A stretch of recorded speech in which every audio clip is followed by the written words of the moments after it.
danna subscribe kamar haka dan Allah, kana ka danna ƙararrawa idan shine zuwanka na farko. Idan kuma ka daɗe kana samun kayayyakinmu to ka danna mana alamar like da comment, muna da buƙatan haka. Auren Ado Isa Gwanja tare da jaruma Mome Gombe ta masana'antar fim ta Kannywood. Al'amarin da yanzu shine ludayensa ke kan dawo a daidai wannan lokacin kuma ke ɗaukan hankali tare da ba mutane mamaki. Ganin yadda al'amarin fotunan ke yawan yawo a cikin shafuka na sada zumunta, Facebook, Instagram da ma sauran shafukan ne da ake yawan watsa abubuwa da yawa.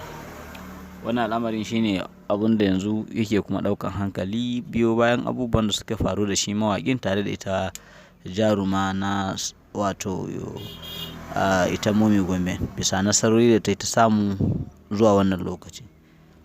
To wannan dai wani magana ne ko kuma mu ce abu ne wanda aka saba yi a yi magana akai kuma a ɗora wata maganar ba daga baya. Hakan ce ko ba hakan bane, shin auren za su yi ko kuma dai kawai foto ne aka haɗa ko kuma foto ne suka yi domin nishaɗin junansu, sannan mutane ke ɗauka suke yaɗawa cewar Gwanja zai aure tare da ita Mome Gombe.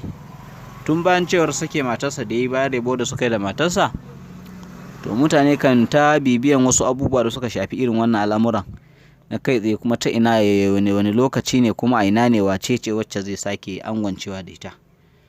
To wannan dalilin ya sa duk wani ɗan foto da aka kalla ko ne makamancin wannan kan iya ɗaukan sa ɗora a ce zai yi auren. Har ka wannan lokacin bamu da tabbaci da sahihancin wannan labarin na aure tsakanin wato Ado Gwanja da kuma ita jaruma wato Mome Gombe. Amma ku ci gaba da bibiyan mu, idan ya tabbatu za mu tabbatar muku da hakan cikin amincewar Allah.